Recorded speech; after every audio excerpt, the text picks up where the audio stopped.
Qui est le bon larron qui a été crucifié à la droite de Jésus et qui est mort le même jour que lui, en cette année 33 après Jésus-Christ? En réalité, il faut le reconnaître, nous n'en savons rien. Il y a bien des légendes qui ont été écrites pour raconter qui il a été, mais elles relèvent principalement de l'imagination, elles datent du IVe siècle et parfois, elles ne sont même pas crédibles. Par exemple, une des légendes dit que ce fut un bandit, chef d'une bande de criminels, évidemment, pas un tout petit bandit, et qui, à un moment donné, alors que Marie, Joseph et l'enfant Jésus partaient vers l'Égypte, faillirent les rançonner. Mais il fut admiratif devant la beauté et la simplicité de la Vierge Marie, et donc il l'a mis sous sa protection. En réalité, si l'Évangile ne précise rien sur son histoire, c'est qu'il y a une raison. En fait, le bon larron, c'est le symbole de chacune de nos âmes, bien sûr, et c'est pas pour rien que le Christ en fait le premier saint canonisé lui-même à sa croix, parce qu'il indique par là que même si nous sommes soumis à des faiblesses, eh bien, il est venu pour nous, pauvres pécheurs. Voilà ce que raconte l'Évangile selon saint Luc, chapitre 23, verset 39. C'est le seul qui rapporte ce dialogue, alors qu'un autre évangile dit que les deux bandits le crucifiaient, ça veut dire qu'il fait un grand paquet. Non, saint Luc, lui, il a fait son enquête. Seul le bandit crucifié à gauche de Jésus l'insultait. Et voilà ce que raconte la scène. L'un des malfaiteurs, suspendu à la croix, injuriait Jésus. « N'es-tu pas le Christ? Sauve-toi toi-même et nous aussi. » Mais l'autre bandit, le reprenant, déclara « Tu n'as pas la crainte de Dieu, alors que tu subis la même peine. Pour nous, c'est justice, nous payons nos actes, mais lui, il n'a rien fait de mal. » Et ensuite il disait « Jésus, souviens-toi de moi lorsque tu viendras dans ton royaume. » Et Jésus lui répondit « En vérité, je te le dis, aujourd'hui même, tu seras avec moi dans le paradis. » On peut véritablement deviner ce qui plaît dans ce bon larron à Jésus. D'abord, c'est la droiture de son cœur. Il est vrai, il reconnaît ses torts, il n'est pas en train de diminuer sa responsabilité. Et puis, son humilité. Est-ce qu'il sait que Jésus est Dieu? Est-ce qu'il sait qu'il est le roi du monde? Non, probablement pas. Comment pourrait-il y croire au sens fort du terme alors qu'il voit Jésus comme ça, comme lui, crucifié et incapable de descendre de la croix? Et pourtant, il a cette parole, on ne sait pas d'où elle y vient, cette parole très forte, « Souviens-toi de moi lorsque tu viendras dans ton royaume ». L'Esprit Saint ne résiste pas à une âme humble. Et ça veut dire que si nous sommes pauvres et vrais dans notre amour de Jésus-Christ, même si nous ne le connaissons pas entièrement, l'Esprit Saint ne résiste pas à l'humilité et à la droiture du cœur. Bienheureux les hommes de bonne volonté. C'est quelque chose de très important puisque ça évacue l'idée que ceux qui meurent avec des péchés de faiblesse, ce qui est le cas de ce larron qui n'a même pas été baptisé, qui n'a pas reçu le sacrement de pénitence, ceux-là vont en enfer. Bien sûr que non, Jésus l'a précisé. C'est uniquement le blasphème contre l'Esprit Saint. Ça veut dire l'obstination absolue, jusque face au Christ, à garder son péché en disant « ce n'est pas un péché ». Il faut que ce soit parfaitement lucide et parfaitement maîtrisé. C'est la nouvelle définition du péché mortel, telle que le Concile Vatican II l'a donnée, afin que plus jamais on dise que les péchés mortels de faiblesse ou alors l'ignorance puissent conduire en enfer. Autre chose, certains se sont posé la question en disant « mais le Christ lui dit qu'aujourd'hui même, il sera avec lui dans le paradis. » Et l'Église affirme que le Christ, ce jour-là, et pendant 3 jours, il est descendu dans l'Hadès, ça veut dire dans le séjour des morts, où il a prêché, et il est ressuscité seulement le 3e jour. Donc, certains disent, il y a manifestement contradiction. Bien sûr que non. Ce dont parle Jésus, ce n'est pas le lieu physique du paradis. Ça, il y est probablement monté en même temps que Jésus, le jour de l'Ascension.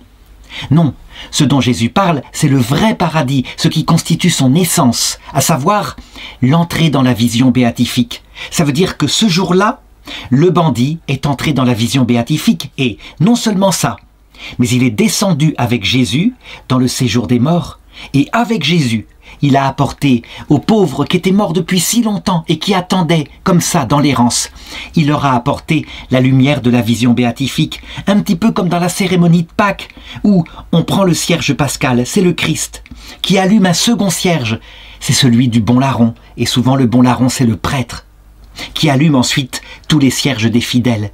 Et c'est ainsi que tous ces gens-là sont entrés ce jour-là dans la vision béatifique. Et justement, parce qu'on ne connaît pas l'histoire, la vraie histoire du bon larron, je voudrais raconter une histoire qui, pour le coup, est vraie, est connue, est racontée par Maria Winowska, une écrivaine polonaise catholique, dans son livre qui s'appelle « Les voleurs de Dieu ». Je voudrais raconter l'histoire d'un bon larron, un vrai bon larron. Parce que je crois qu'elle illustre parfaitement ce que je veux dire, avec évidemment la chose, le contresens à ne pas faire, à savoir, eh bien, péchons parce que Dieu est miséricordieux, il pardonnera. Non, non, ce n'est pas ça que je veux dire. Je veux dire plutôt que il ne faut pas juger par avance les âmes que nous croyons perverses. Le Seigneur seul sait ce qu'il y a dans le fond de notre cœur. L'histoire que je vais raconter se passe en 1921. La Russie a sombré depuis 4 ans dans une bande de bandits, mais de bandits au sens fort, des criminels qui ont réussi à prendre le pouvoir en s'emparant des lieux de pouvoir à Moscou en particulier. Ils étaient peu nombreux au début, mais très vite, ils ont réussi à flatter une partie du peuple, la partie peut-être qui souffrait le plus de pauvreté, et qui les ont suivis. Et comme leur idéologie était le communisme, eh bien, la vie humaine n'avait aucun prix. Ils étaient certains que leur idéologie était pour le bien du peuple et il fallait maintenant l'imposer au peuple, par la violence s'il le fallait, pour le bien du peuple. Cette idéologie mortifère a très vite été dénoncée par les papes catholiques comme étant intrinsèquement perverse. En effet, elle ne correspond pas à la nature humaine. Ça veut dire que l'idéal qui paraît généreux comme ça est un idéal mortel, parce que le peuple, les gens, la plupart, ne travaillent pas pour la collectivité, généreusement. Et quand le salaire arrive, quoi qu'il fasse, eh bien parce qu'on ne travaille pas pour la collectivité, mais pour sa femme, pour ses enfants, ou alors pour gagner plus quand on donne de l'énergie à son travail, eh bien, on finit par ne plus rien faire. Et il s'avère que l'idéologie, ils y croyaient, elle était selon eux scientifique, et donc tous ceux qui affirmaient une chose comme cela, eh bien, ils les tuaient. Il s'avère que très vite, des Russes se sont rendus compte de l'horreur de ce qu'était cette monstruosité qui tombait sur la Russie et qu'avait prophétisé d'ailleurs, avec beaucoup de larmes, Saint Séraphin de Sarov au siècle précédent. Et donc ils se mirent à faire la guerre. On les appelle les Russes blancs. Ils combattirent le mieux qu'ils purent les Russes rouges, donc les communistes, et malheureusement, ils perdirent leur combat. Lorsque les soviétiques capturèrent en particulier des soldats, mais surtout des officiers de l'armée blanche, qui étaient souvent des anciens officiers du tsar, qui avaient, je dirais, une certaine culture, un certain sens de l'honneur, qui avaient appris, parce qu'ils étaient souvent je dirais, francophones ou même germanophones, qui avaient appris certaines philosophies comme celle de Kant, qui dit que, au moins, quand on meurt, parce qu'on a une dignité, on a l'impératif catégorique de regarder en face celui qui nous persécute et de ne pas lui laisser la joie de nous voir nous humilier. Et donc il faut mourir avec dignité. Et donc les soviétiques, eux, qui avaient capturé ces gens-là, eh bien, s'amusaient maintenant, un peu comme un chat joue avec une souris, pour essayer de les faire mourir sans leur dignité. Leur vie comptait peu, mais ils voulaient se donner la joie de les voir ramper, parce que c'était d'anciens riches, et que finalement, eux, ils triomphaient maintenant avec la révolution soviétique. Toujours est-il qu'ils en avaient à enfermer une certaine quantité dans la fameuse prison de Moscou qui s'appelle Saint-Pierre et Saint-Paul.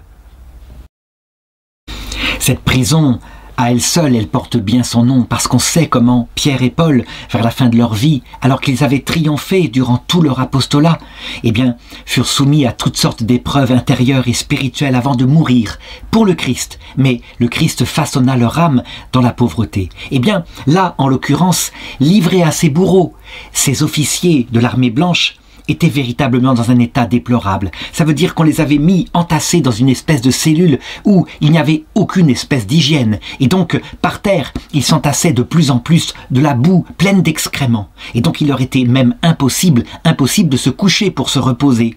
Ils avaient droit chaque jour à une heure fixe, à un hareng qu'on leur fournissait, et ils le mangeaient comme ils le pouvaient. Beaucoup étaient déjà morts de misère, avaient attrapé des épidémies, mais le pire, c'est que les soviétiques, eh bien, ils les faisaient se réunir par groupe dans la cour de la prison. Et puis, ils en prenaient 1 sur 4 qu'ils fusillaient chaque jour. Évidemment, parce qu'ils ne voulaient pas que le peuple sache de quel sadisme ils pratiquaient. Ils lançaient des moteurs pour couvrir le bruit des fusillades. Mais le peuple russe, dans la ville de Moscou, savait bien ce qu'il passait. Et donc, quand les moteurs se mettaient à résonner à heure fixe dans la journée, alors ils priaient pour les âmes des agonisants. Toujours est-il que ces pauvres prisonniers, comme ça, avec les pieds dans les excréments, avec l'odeur infecte, eh bien, au bout de 48 heures, ils ne pouvaient plus tenir debout, ils avaient fini par s'asseoir dans la boue. C'était la seule façon de survivre. L'histoire que je vais raconter, elle vient d'un des survivants de cette prison ignoble, et aussi un des survivants miraculeux de l'attaque du bastion Troubetskoï, un bastion qui avait été attaqué par les soviétiques et dont la plupart des défenseurs avaient été massacrés. Lui n'avait pas été massacré et donc il avait été jeté dans ce cul de basse-fosse. Il était de la région de Moscou et donc il connaissait bien un certain père Alexandre, un prêtre orthodoxe russe qui, comme on le sait, était marié. Comment est-ce que les évêques choisissent les prêtres? Eh bien, ils prennent souvent des hommes qui ont manifesté leur piété. Et normalement, suivant le conseil de saint Paul, ils doivent prendre plutôt des pères de famille qui ont fait leurs preuves, qui, je dirais, ont bien élevé leurs enfants. Le père Alexandre, lui, eh bien, il était pieux, ça on peut pas le nier, et donc il avait fini par être choisi pour pouvoir célébrer les sacrements pour le peuple. Mais évidemment, il n'avait pas reçu de très haute formation théologique.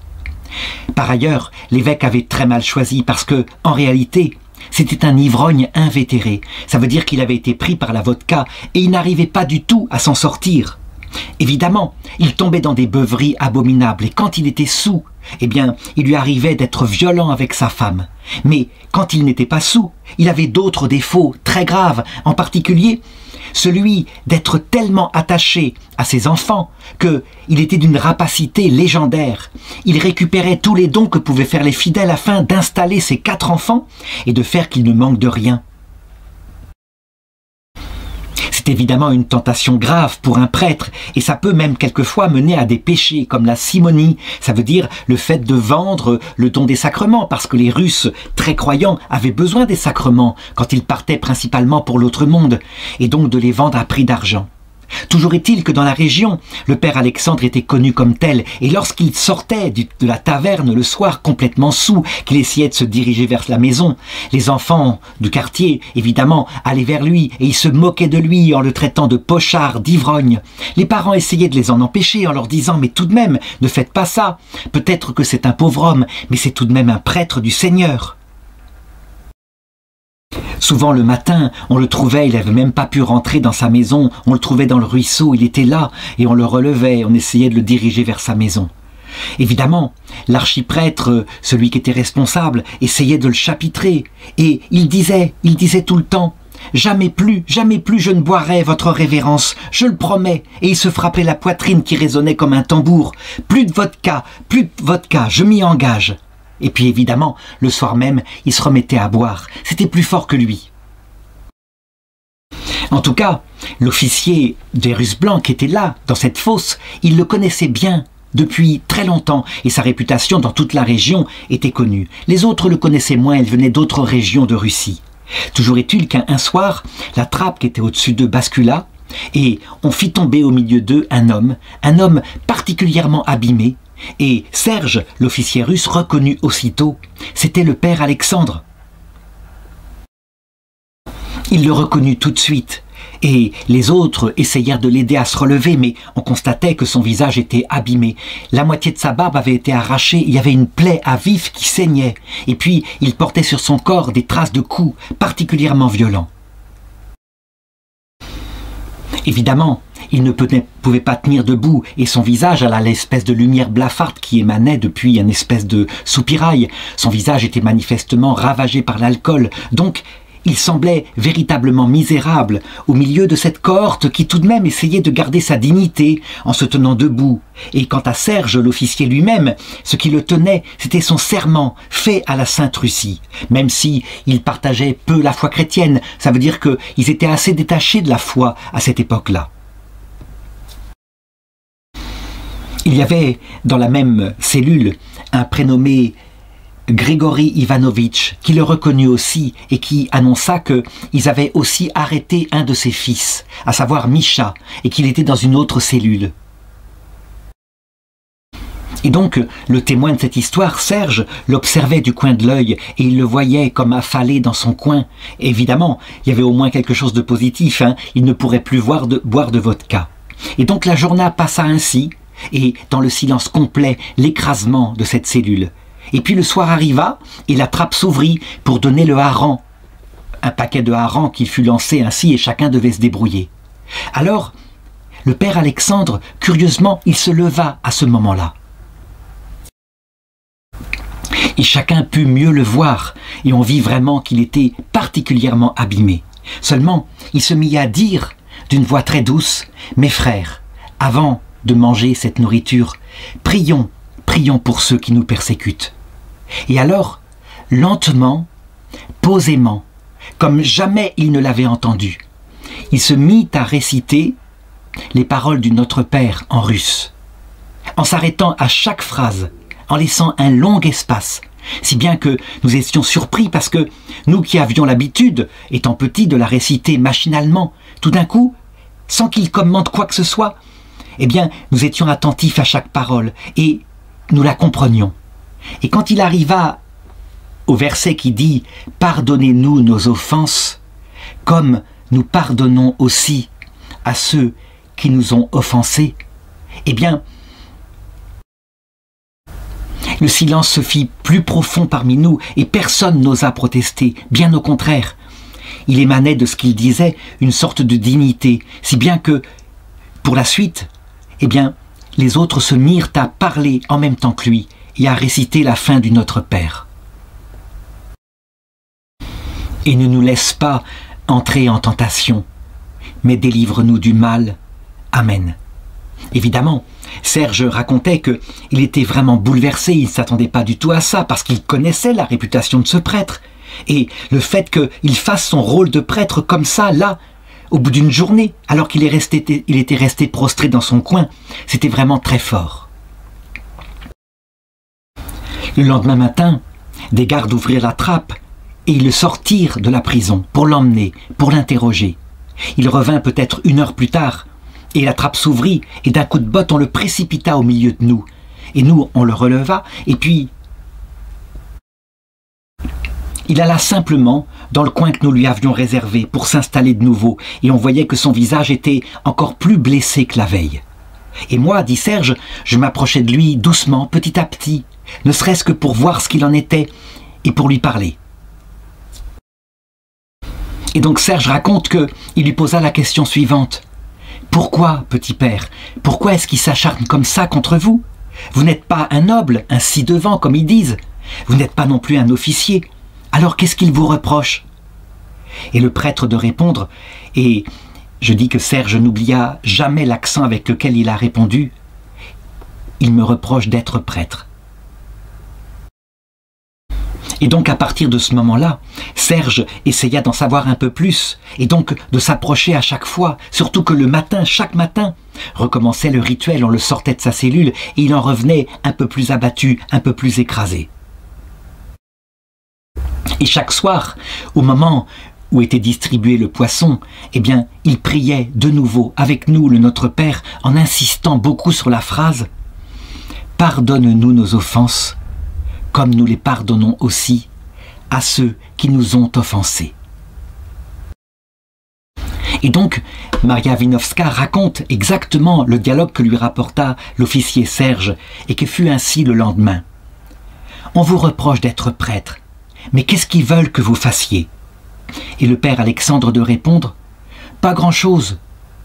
Tout le temps, ils me posent les mêmes questions et je leur dis non, non et non. Alors ils se mettent à me battre. »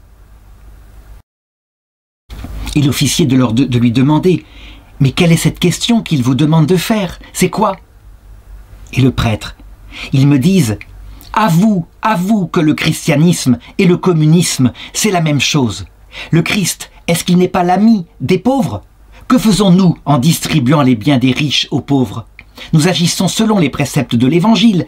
Alors qu'as-tu à répondre? Avoue, reconnais-le publiquement. »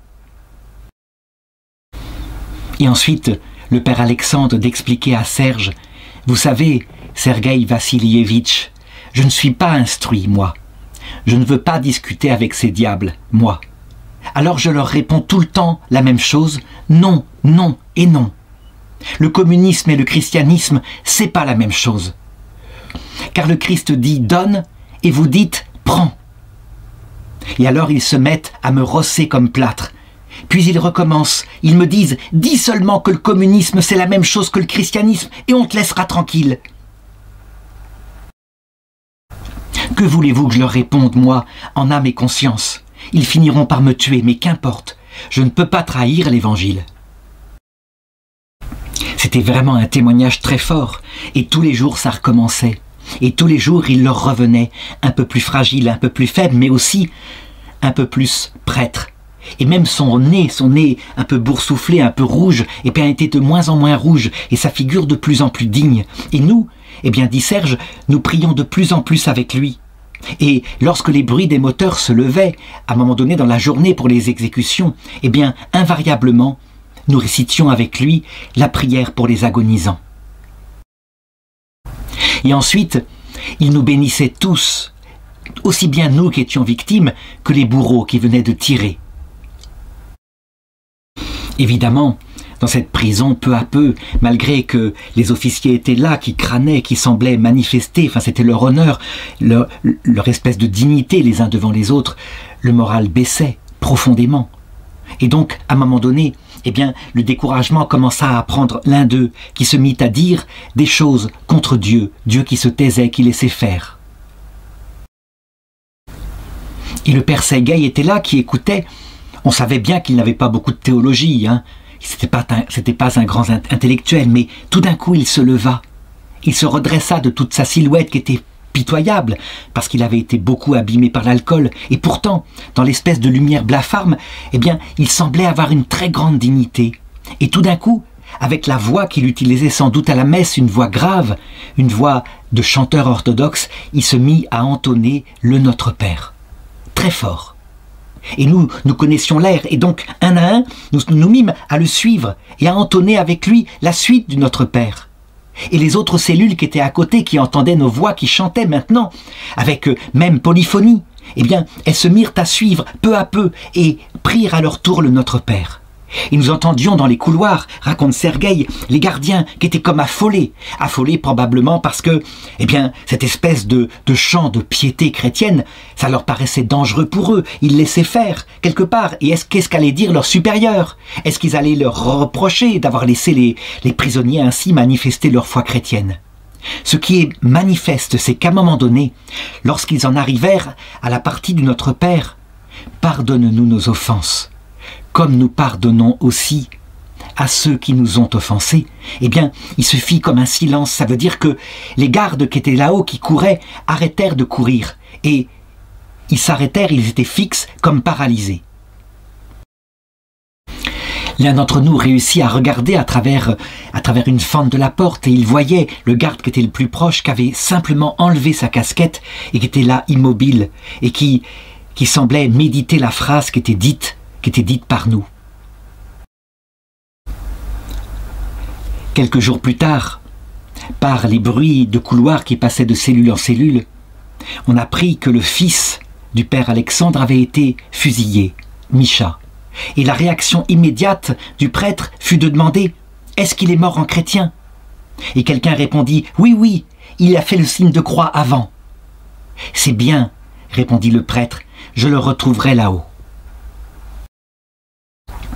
Évidemment, dans la cellule, de plus en plus, on recherchait sa compagnie et nous nous écartions petit à petit pour laisser certains d'entre nous lui parler comme ça, en privé, peut-être pour confesser leurs péchés. Nous voyions bien qu'il avait peu de théologie. Quand nous lui demandions, mais quand même, pardonner à ceux qui nous offensent là, c'est pas possible, vous avez vu ce qu'ils font. Et lui, il répondait simplement, c'est comme ça qu'il faut faire. Regardez, c'est marqué dans l'Évangile. C'est tout ce qu'il savait répondre, mais ça disait tout. Et puis, moi je venais vers lui, et puis je lui parlais de son passé. Et là, il était tout différent. Et il ne cherchait pas à se mettre en avant, il disait très simplement, vous savez, moi je ne suis qu'une crapule, mais la miséricorde est plus grande que mes péchés. Il n'avait même pas le temps de faire la toilette de son âme, de se préparer. Il était trop occupé à s'occuper de nous, et à nous confesser, à nous recevoir un par un, et à dire quelques mots comme il pouvait. Et puis, un matin, vint son tour d'être exécuté, et on lui fit d'abord creuser sa fosse. Il le fit comme il le put avec ses mains. Et puis, il était là debout, et il récitait le Notre Père, tandis que les fusils en face se préparaient. Et lorsqu'il en fut arrivé à la phrase « Prions pour ceux qui nous persécutent », c'est là que la salve éclata, et il tomba comme ça, à la renverse dans le trou, qui fut ensuite recouvert d'un petit peu de chaux, en attendant le groupe suivant qui serait fusillé. On ne sait même pas où est son corps, on ne sait même pas ce qu'il est devenu, mais ce qui est certain, c'est que ce prêtre-là, eh bien, c'est sans doute l'image du bon larron. C'est à peu près pareil, ça veut dire incapable de s'arrêter dans ses péchés, et pourtant, dès qu'il s'agissait du Christ, alors là, il ne fallait pas le chercher. Beaucoup d'hommes comme ça ont été revêtus de la force du Christ sans savoir pourquoi, mais il était menteur, il était voleur, il était ivrogne, mais s'il s'agissait du Christ, il était vrai. Il était honnête. Il était sobre.